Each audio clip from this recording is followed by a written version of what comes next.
ఆయన పోటీ చేసిన ప్రతి ఎన్నికలోనూ గెలిచారు. అలాగని చేసిన చోటే మళ్ళీ పోటీ చేయలేదు. గత సెంటిమెంట్ను బ్రేక్ చేస్తూ గతంలో పోటీ చేసిన నియోజకవర్గం నుంచే ఈసారి తన అదృష్టాన్ని పరీక్షించుకుంటున్నారు. ఇంతకీ ఎవరా నేత?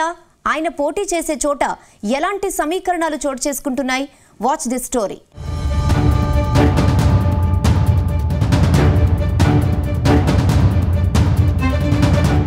ఆయనే గంటా శ్రీనివాసరావు. టీడీపీ అభ్యర్థిగా ఈసారి భీమిలి నుంచి మరోసారి తన అదృష్టాన్ని పరీక్షించుకుంటున్నారు. గెలిచిన చోట మళ్లీ పోటీ చేసే అలవాటు లేని గంటా ఈసారి మాత్రం ఆ సెంటిమెంట్ ను కాస్త పక్కన పెట్టినట్లు తెలుస్తోంది. రాజకీయాల్లోకి వచ్చాక జరిగిన 4 ఎన్నికల్లోనూ 4 చోట్ల నుంచి గంటా పోటీ చేసి గెలిచారు.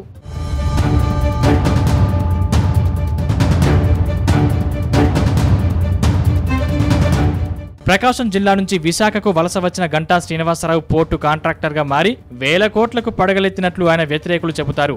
రాజకీయాలపై ఆసక్తి పెరిగి తెలుగుదేశంలో చేరి 1999లో అనకాపల్లి ఎంపీగా పోటీ చేసి విజయం సాధించారు. 2004లో అనకాపల్లి ఎంపీ సీటు వదిలేసి చోడవరం నుంచి అసెంబ్లీ బరిలో దిగి శాసనసభలో ఎమ్మెల్యేగా అడుగుపెట్టారు.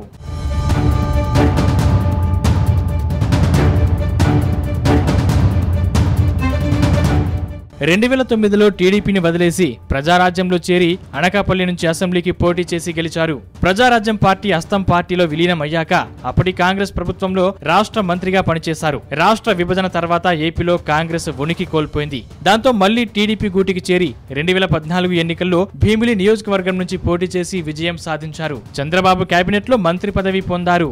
2019లో విశాఖ నార్త్ నియోజకవర్గంలో పోటీ చేసి గెలిచారు.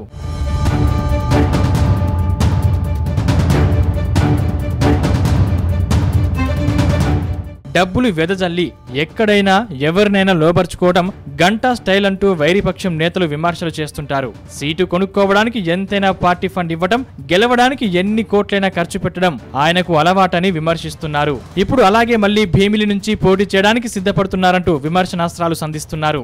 అప్పట్లో అధికారాన్ని అడ్డు పెట్టుకుని 400 కోట్ల రూపాయల బ్యాంకు రుణం ఎగొట్టారని ఆరోపిస్తున్నారు.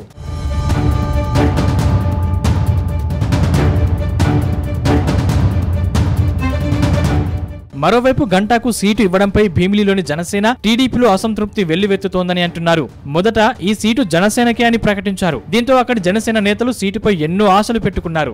ఇప్పుడు గంటా పోటీ చేయనుండడంతో నేతల నుంచి నిరసన వ్యక్తమవుతుంది. మరి గంటా ఈ అసంతృప్తుల మధ్య నెగ్గుకొస్తారా లేక ఆయన లెక్కలు తప్పుతాయా అన్నది ఆసక్తికరంగా మారింది.